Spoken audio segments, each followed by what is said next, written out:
Welcome to Your Care, Your Choice, a podcast by Community Nurse. Over the past 100 years, we've prided ourselves on continually evolving by developing new and exciting initiatives to better serve you and your families. This podcast is one of the more recent examples. I am your host, Dr. Todd Hayes, physical therapist, and in this episode, we have a special guest with us, attorney Andrew Bardetti. Attorney Bardetti is a graduate of Boston College and the Northeastern University School of Law. He is the supervising attorney of the Elder Law Unit at South Coastal County's Legal Services. His practice involves advising and representing older adults in a variety of civil legal matters, including housing, public benefits, healthcare, and consumer issues. Andrew began with the South Coastal County's Legal Services as a Borchard Foundation Center on Law and Aging Fellow. Welcome to the program, Attorney Bardetti. Thank you so much. It's nice to be joining us. Now, we asked Attorney Bardetti to join us to talk about the Senior Law Project. But before we get to that, could you tell us a little bit about South Coastal County's Legal Services? Yeah, so South Coastal County's Legal Services is a private nonprofit law firm that serves low-income, elderly, and or disabled people across southeastern Massachusetts. So we provide free legal services in a variety of civil matters, not criminal. Criminal would be your public defender's office, but in civil matters across the age spectrum. And as you mentioned, my focus here with South Coastal is people 60 and older. And that captures our general population as well, and that's why we're so interested in having you come in today. So I did a little looking on your website. There's a lot of exciting things going on over there. There's a lot. There is a lot. Well, we do housing work. We do consumer issues. Our consumer unit has really grown. Debt collection issues, bankruptcies, things like that. We do family law. We do all sorts of public benefits work. And we have the Justice Center of Southeastern Massachusetts. That's our subsidiary organization. They provide services to undocumented or not lawfully present individuals. So they do immigration work and they do some education rights work and things like that. So there's a lot going on. And what is the makeup of the staff over there? Mm-hmm. So we have, our bread and butter is our staff attorneys. We are a law firm, so we have a whole bunch of attorneys. We're about 80 to somewhere around 80 people. So pretty big. That's a large group. Serving all of southeastern Mass. That's not a tiny situation. Yeah, we have attorneys, support staff, so that would be paralegals and administrative secretaries, and we have an administrative office. And then I'm a supervising attorney, so I lead a specific unit. And then we have a managing attorney for each office. We have a variety of people who speak another language. So a lot of our frontline staff on the phone, when you're calling up, usually speak Spanish or Portuguese or both. Excellent. And of course, we have a language line, so we can handle any type of situation. Yeah, I mean, there's more than just those two languages around. Yes. But those are the bread and butter. Predominantly, and especially here in New Bedford. And what area do you cover? Geographically? Yes. So we cover, I like to think of it as if you draw a line from like the corner of Rhode Island across, over Brockton, over to the coast, we're that line on down. So like Brockton on down through the Cape and Islands. There's like one or two towns that kind of poking up in Plymouth County that we cover too, but sure. But for the most part, it's southeastern Mass. Excellent. Mm-hmm. Excellent. And the people that you're servicing, generally, they have low income or limited means? So the people under 60 do need to meet an income requirement because we're grant funded. So all of our services are provided through grants, and we have to obviously abide by those grants. So people under 60 do need to meet an income requirement, which is usually under 200% of the federal poverty level. People over 60, however, because of the way the Older Americans Act works, we don't screen out based on income. We have to prioritize services to people who are economically or socially needy. So it's a little more of a, it's not based harshly on income. It's kind of more overall circumstances. And I did see on the website that if you couldn't help the folks, right, you have staff in place that can help direct them in the right area if they're from out of the location or so when you the age requirement. When you contact our office, we do what's called an intake for a couple of reasons. One, sometimes we have to check for income or other criteria to meet our grants. But also as a law firm, we have to do what's called a conflict check. So we got to make sure that, we haven't represented the person that you're having an issue with. Okay. Now, most of the time, especially in our work, like we don't represent Medicare. So if you're having a problem with Medicare, there's not going to be a conflict. But we do have to do it. So we do this intake, which is really just answering like a short, very short interview.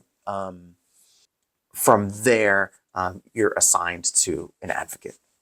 Excellent. Mm-hmm. Excellent. Yeah, there's a lot of interesting things. I mean, it's a big, complex organization you have over there. Yeah, So. well, we try to make it as accessible as possible. So, how many folks do you help in a year? Overall, all of take. South Coastal. Oh man, I'm not going to get the stat exactly right, but I'm going to guess like 3,000 to 5,000. Wow. Like, I think it's significant. I mean, when I was first starting out, I probably had 200 or 300 cases myself a year. So like, now not every case is as complex, right? Sometimes it's quick advice, but yeah, it's a lot.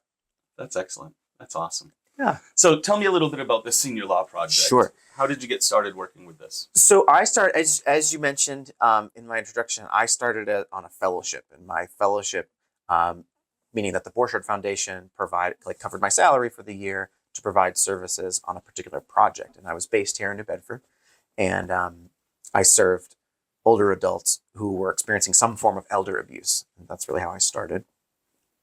And then was graciously hired on as a permanent staff attorney after that first year. And so I worked in New Bedford for a bit, though I am now based in Hyannis. For me, it really came from my grandmother's experience while I was in law school. She was going through kind of the typical, experience of declining physical health, needing to be in a nursing home, that kind of thing. And for me, I had always wanted to serve my community through legal aid, and seeing that experience and how complicated it can be for people who have resources, who have family members to lean on. Exactly. And then what do you do if you're alone? Like who helps you if you're alone with, filling out the application, like making sure you're getting your patient paid amount, like things like that, right? So it really crystallized for me looking at serving people who are aging, who are over 60, and the unique needs that they have. So you brought up elder abuse, Yeah. and that's something that we're acutely aware Sure. of, serving people in the home. Mm-hmm. The elders are a uniquely vulnerable population. Yep. You're talking about physical decline, in a lot of cases, some mental decline, and they're thrown into situations that can be overwhelming. Totally. So, we talk a lot about neglect, physical abuse, financial abuse. Mm-hmm. But Stacia was letting me know that you guys work a lot advocating with the insurance companies for these folks. Is that accurate? Yeah. So I would say a bulk of what we do as the Seniors Law Project is someone having an issue with the roof over their head, their income or their benefits, or their ability to access healthcare. And what that translates to is we spend a lot of time advocating, either, against Mass Health, against Medicare, against a Medicare Advantage company, whatever it is. Like if someone is being denied coverage or denied enrollment or whatever, then they could contact our office to seek help with that. We would look at, are you eligible for this service? And then if so, help them out. So like if a physical therapist like yourself is saying, hey, this person needs, 5 days a week of covered services, and a Medicare Advantage company or Medicare is saying, no, they don't qualify, we would do that appeal for them. And advocate for them. Right. Oh, that's excellent. Yeah. Yeah, I've had patients along the way who've had issues with their Mass Health and the income requirements. Sure. It gets harsh at the when you turn 65 because you're subject to only like the 125% limit. So it can be a really challenging transition period. Yes. I mean, this person was gifted something that was worth a significant amount of money. And because of that, they lost their benefit for a short time. And it really caused a lot of havoc in their continuum of care. Totally. And we,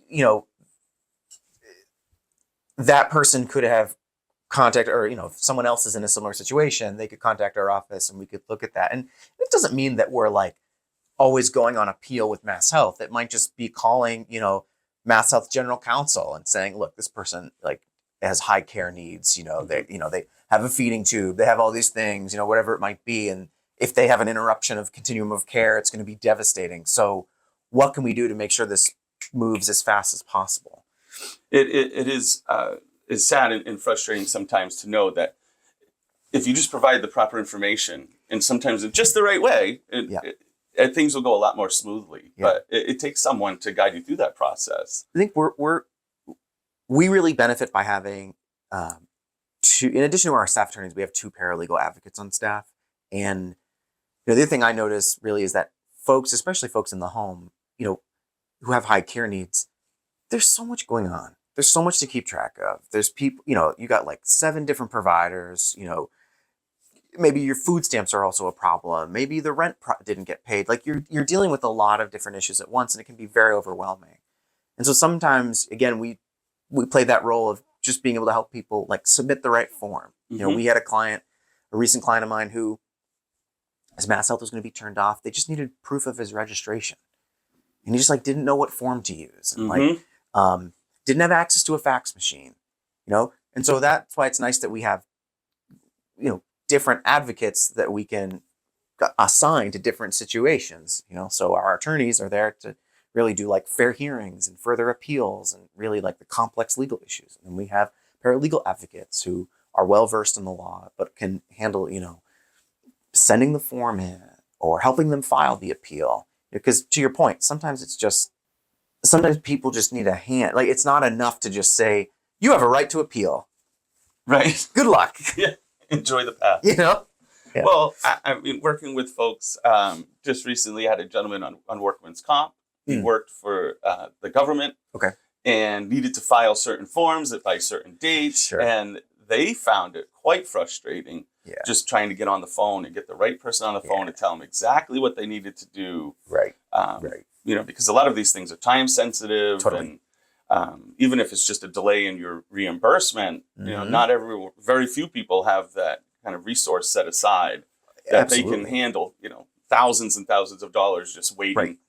Or pay out of pocket, even for a $300 copay or whatever. Right. If you're on $1,200 a month, there's a third of your income report. I became a lawyer, not a mathematician. Yes, but right. It's like a fourth of your income, and that's enormous. It's crazy, and you're mentioning how overwhelming the process can be for a lot of our patients. Just getting through their normal day is a little overwhelming. 100%. Getting dressed, taking the medications, and cooking, cleaning, bathing, those things can take a whole day. Yep. So when you add in anything extra, especially unfamiliar, and so many things are handled online, and just go to the .gov website and print off this form, and even that could be an arduous task for some of these folks. So it's really great to know, there are people out there to help them through. Yeah. That's great. All right, Attorney Bardetti. So we talked a little bit about the insurance programs and how you help those folks out. But what other things are you doing with the Senior Law Project? So anyone that's going through an eviction or any kind of risk to their housing certainly can seek assistance with our office. We technically have a whole housing unit that would assign them. So like my staff don't individually do them. We kind of made the decision to have people who are doing eviction every day, all day long, specialize in that, but we serve people who might be having that experience. Coming back to our unit, we serve, just to be clear, like any type of long-term care situation. So I know one could look at that as also medical, but for example, we had a case last summer where someone was being discharged by a Medicare Advantage plan out of their long-term care coverage in the nursing home. So we would handle that kind of appeal. Not just covered services of say like outpatient care or enrollment issues. We deal with the Social Security Administration. So if you're having an overpayment or your income benefit is denied or cut, if your food stamps are reduced or cut, any kind of, government benefit that you might be receiving, if you're losing it or it's being reduced, feel free to contact our office to see if we can look at that and help you with it. Otherwise, I always like to say, again, the needs of older adults are varied. So far this year, I would say we've had people contact us about the rising costs of property taxes. The other big thing that we're doing, particularly in the New Bedford area, is we're having some clinics this year to help people who need a simple will, power of attorney, or a healthcare proxy. They do need to meet the income requirements because it's funded in a different way, but we're doing more of that kind of work because, again, the need of the community is that those services are incredibly expensive nowadays. So that is kind of what I alluded to earlier, that like that standard of what's socially or economically needy or vulnerable allows us to kind of shift our priorities based on what we're hearing from community providers. So you don't necessarily have a defined framework. You can adapt with the needs of the community as it goes. At least not by the grant. Like, it's Sure. not like, say our housing grant is like, you got to represent people in the summary process, right? Yeah, no, it's a little more fluid. Excellent. And how do people contact your office if they need some help? We have a main intake line at 1-800-244-9023. When you call that number, now there is a little bit of a phone tree because we want to give people who need another language a first step. And that line is open, I believe, 9 or 9:30 to 2, because those are live people who you're going to reach. So you might have to hang on the phone a little bit sometimes. But when you get on with that person, they're going to be able to speak to you in your language, and then they'll either do an intake, or for our unit, what happens is you get sent to a specific administrative secretary in each office, and they will either call you back or going to hop on the phone with you and talk to you about it. And they're very, specialized people with the needs of older adults. So that's the best way to contact us, is that 1-800-244-9023 number. Excellent. And they can also check out your website. That's right. We have an online application. And so the way that works is someone would fill that out, and it goes to our intake coordinator, and she'll then send that to the administrative secretaries to call people back. We do have to get the person on the phone. It does need to be the client, which can sometimes be a challenge. Okay. So, if someone is the power of attorney or the guardian, they can contact our office because they have the legal authority to do so. We do occasionally get folks who are trying to be really helpful family members, sure, but they aren't the power of attorney.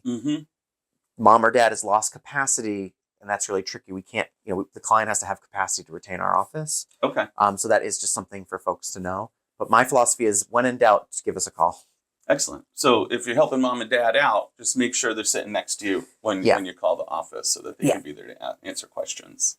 And they don't need to know every detail of the situation. They just need to be able to, understand enough that there's a legal issue going on and that they want help with it.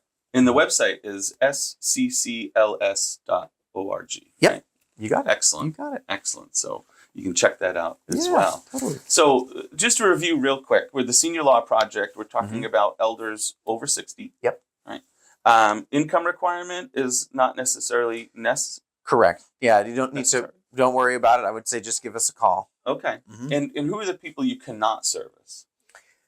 So, I was thinking about that on my way over. There really isn't a specific category of people. So, for example, again, even someone who is undocumented or doesn't have lawful status can be served by our subsidiary. So that kind of person could still call the 1-800 number. We would get them to the right place where we can serve them. There's really just very few exceptions, like, say, incarcerated people who want to challenge their incarceration, or they have a prisoner's rights issue. We can't categorically do that. Criminal. Yeah. So, that's really it. But really, we serve, people of all backgrounds and abilities, and, languages and cultures. So. Excellent. Yeah. Is there one message you'd like to leave? I did think of something I did want to bring up. So new this year in the Medicare realm is the notion of observation status. And for those that don't know, sometimes when you go to a hospital, like the emergency room, they might place you on observation status for a night. And long story short, if you're on observation status rather than being admitted to the hospital, if you then need to go to a nursing home or at home for at-home care for short-term rehab, if you don't have 3 days of being admitted, Medicare might not cover it. I'm being a little general here, but that's the general rule. I think they call that a qualifying admission. Yeah, right? Yeah. So what Medicare changed as a result of a class action lawsuit, I think it started a decade ago, was giving people the right to appeal. So really just one more message here is that if that happened to you, you have a right to file a claim for something that happened in the past. Oh, excellent. Okay. And you have now, it will come out this year, a right to file an appeal. You can challenge Medicare's denial of coverage. Oh, excellent. Previously, you couldn't challenge it. So, if observation status has come up with you, you or mom or dad have had an enormous bill from a nursing home that you have to pay out of pocket. It'd be quite expensive. even if it was, a decade ago, they're going back to 2009. Wow. So, even if it was that long ago, feel free to give us a call. We can look at, your eligibility for a claim. And again, our services are free of charge. So about 10 years, and we get the right to question it. That's excellent. At least you have a voice there. Yeah, exactly. Right? Yeah, that can be tough. Nursing home bills, they can rack up pretty quickly. And that's not an inexpensive setting to be in. No, I believe it's generally still around $10,000 a month privately. So it's expensive. Well, you're doing good work over there, Thanks, you too. Attorney Bardetti. We love it. Thank you for coming with us. You're welcome. The Senior Law Project is an exceptional program. So if you need assistance or even think you can help through volunteering or donations, please reach out to the South Coastal Counties Legal Services at 800-244-9023 or check out their website at SCCLS.org. And remember, when it's time to choose a home care provider, choose Community Nurse, and we'll get you through. And as always, let us know how you liked the episode by leaving comments below. Also, don't forget to subscribe to our YouTube channel. We thank you for joining us on Your Care, Your Choice. We hope you check out our next episode coming soon. So until next time, let's all try to do a little better together each and every day.